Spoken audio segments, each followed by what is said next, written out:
ഇന്ന് മെഹ്റാജിൻ്റെ സുന്നത്ത് നോമ്പായിരുന്നു. അപ്പോൾ നോമ്പ് തുറക്കാൻ വേണ്ടിയിട്ട് വലിയ ഡെക്കറേഷൻസ് ഒന്നും ഇല്ലാത്ത ഒരു സിമ്പിൾ ബിരിയാണി ഉണ്ടാക്കാൻ പോവാണ്. അതിന് വെള്ളം അടുപ്പത്ത് വെച്ച് അതിലേക്ക് വേണ്ടുന്ന സ്പൈസസും ക്യാരറ്റ്, മല്ലിച്ചപ്പ്, പുതിന ഇതൊക്കെ ഇട്ടിട്ട് വെള്ളം തിളപ്പിക്കാൻ വെച്ചു. പിന്നെ അരി കഴുകി മാറ്റി വെച്ച് പിന്നെ നമ്മൾ വെക്കാൻ പോകുന്നത് മട്ടൻ ബിരിയാണിയാണ്. അപ്പോൾ അതിനാവശ്യമായിട്ടുള്ള മട്ടൻ കഴുകി പിന്നെ മട്ടൻ ബിരിയാണി വെക്കുമ്പോൾ മെയിൻ വേണ്ടത് അതിലേക്ക് ചെറിയ ജീരകം പൊടിച്ചതാണ്. അപ്പോൾ ചെറിയ ജീരകം പൊടിക്കാനെടുത്തു.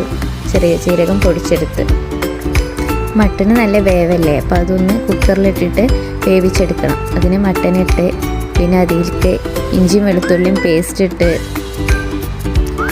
നെക്സ്റ്റ് നമ്മൾ പൊടിച്ചെടുത്ത നല്ല ജീരകത്തിൻ്റെ പൊടി ഇട്ട് കൊടുക്കുക.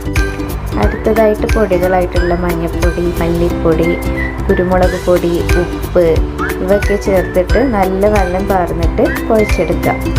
നമ്മൾ മട്ടൻ ബിരിയാണി വെക്കുമ്പോൾ എപ്പോഴും കുരുമുളകും ചെറിയ ജീരകത്തിൻ്റെ പൊടിയൊക്കെ കുറച്ച് അധികം ഇടണം. അതിൻ്റെയൊക്കെ ടേസ്റ്റ് മട്ടന് ഭയങ്കരമായിട്ട് ടേസ്റ്റ് കൂട്ടും. ഇനി കുക്കർ അടച്ച് വെച്ചിട്ട് ഒരു 7-8 വിസിലടുപ്പിക്കുക.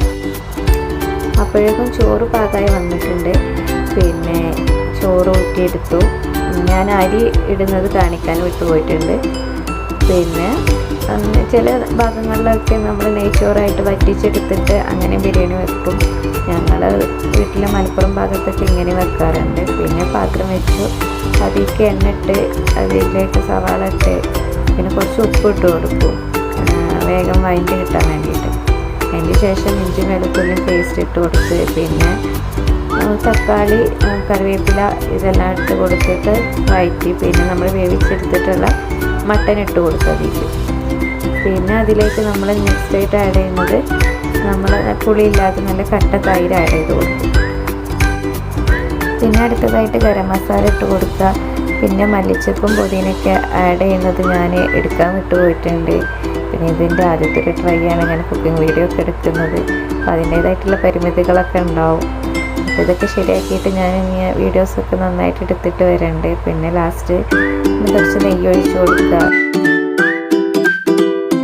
ഞാൻ തുടക്കത്തിൽ പറഞ്ഞ പോലെ ഡെക്കറേഷൻസ് ഒന്നും ഇല്ലാത്ത ബിരിയാണി എന്ന് പറയാൻ കാരണം പൊരിച്ച സവാള, കാഷ്നട്ട്, കിസ്മിസ് ഇതൊന്നും ഞാൻ ആഡ് ചെയ്തിട്ടില്ല. അങ്ങനെ ജസ്റ്റ് സിമ്പിളായിട്ടുള്ള ഒരു ബിരിയാണിയാണ് ഞാൻ ഉണ്ടാക്കിയിട്ടുള്ളത്. പിന്നെ നോമ്പ് തുറക്കാൻ സമയമായി. അപ്പം ഞാനെല്ലാം എടുത്തിട്ട് റെഡിയാക്കി വെച്ചു.